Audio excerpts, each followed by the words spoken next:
All right, welcome back to the Daily Mastermind. George Wright III with your daily dose of inspiration, motivation, and education. And I want to talk to you a little bit today about some principles you can take into the week. I was thinking about it this weekend, and I have several really core principles that I have gone back to time and time again, ones that I've learned from my mentors early on.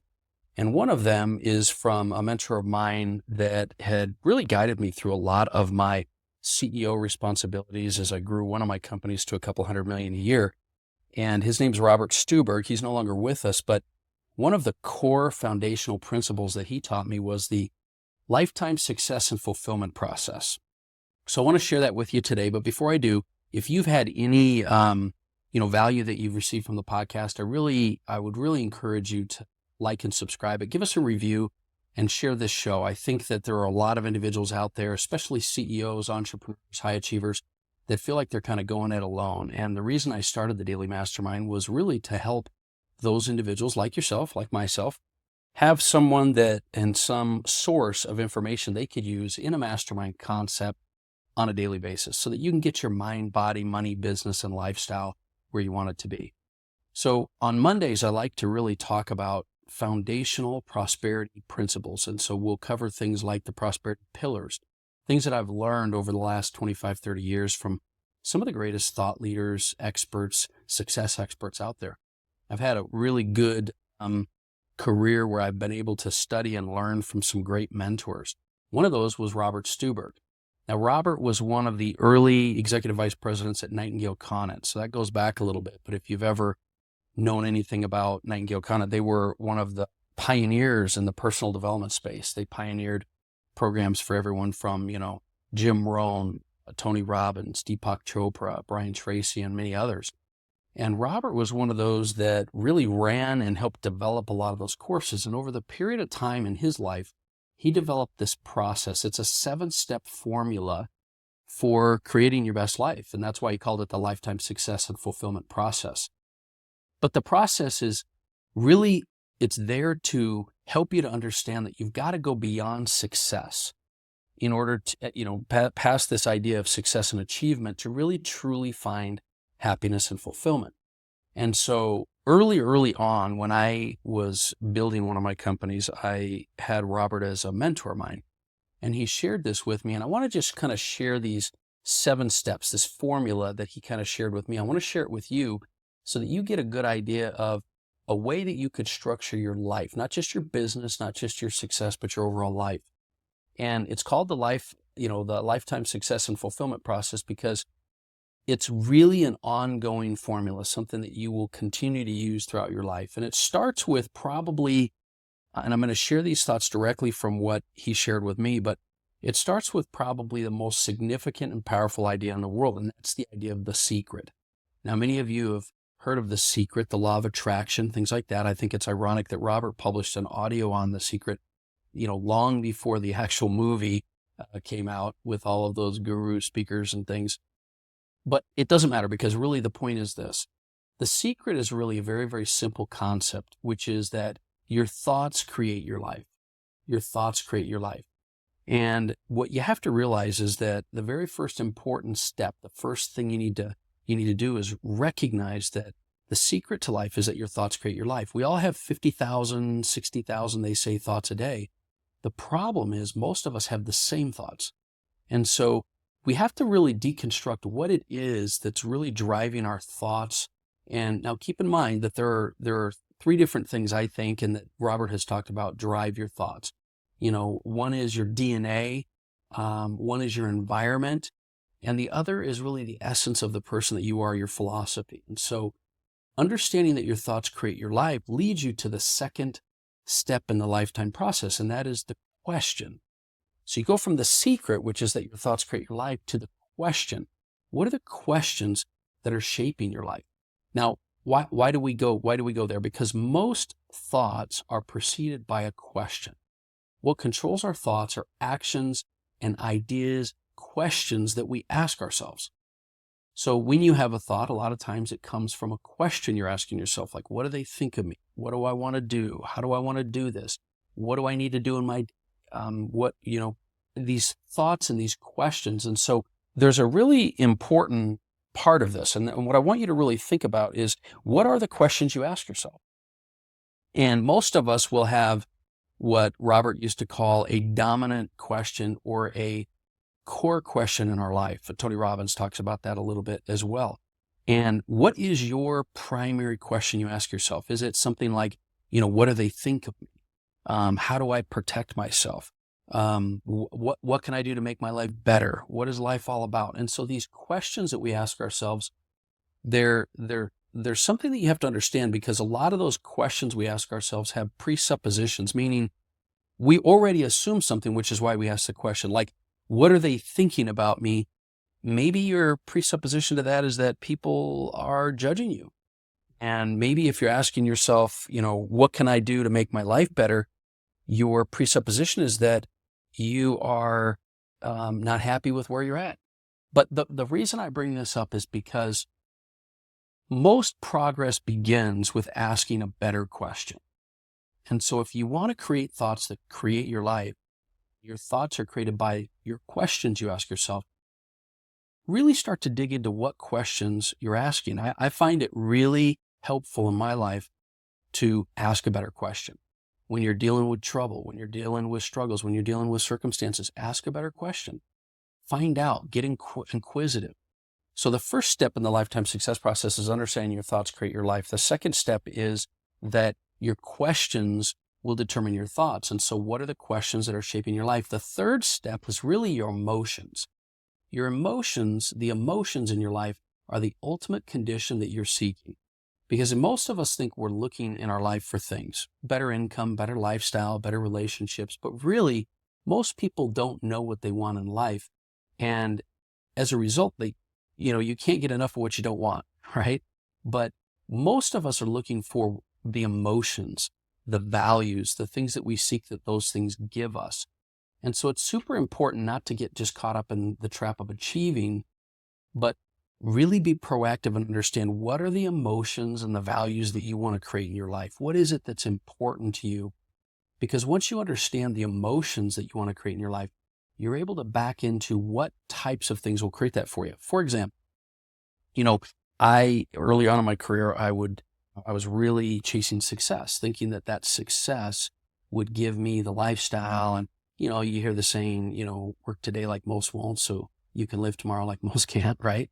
But what I didn't realize is that a lot of my work and hustle and grind was not creating a lifestyle that I enjoyed. And I valued more of the time and enjoyment. So you have to understand and look for what emotions and values and lifestyle you want. It reminds me of what another one of my mentors once said. We grow up thinking, what do you want to do? And people ask you, what do you do? And what do you want to do?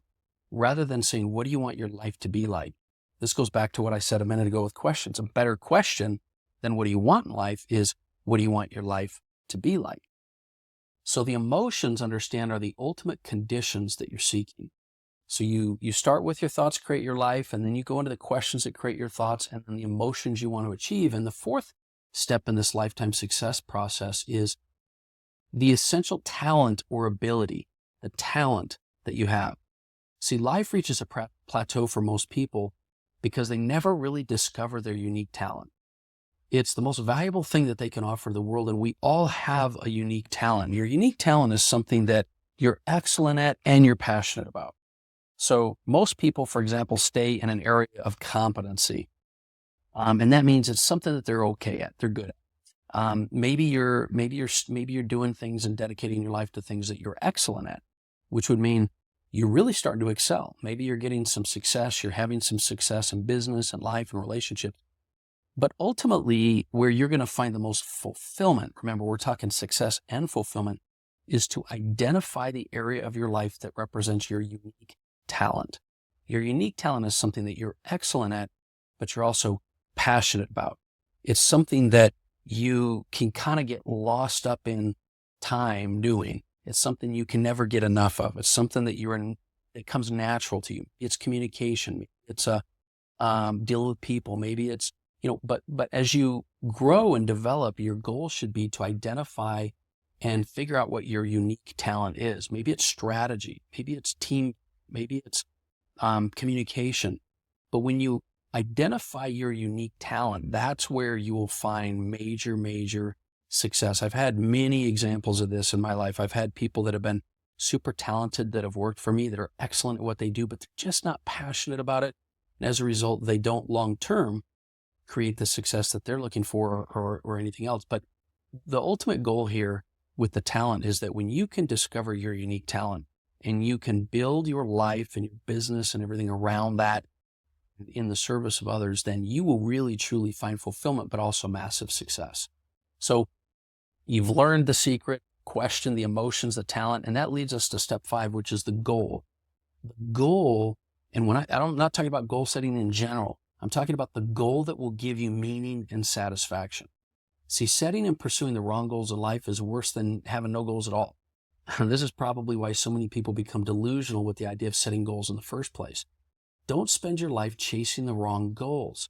Learn to pursue only the goals that are worthy of your time and talents and the ones that lead you to the life that you want to create.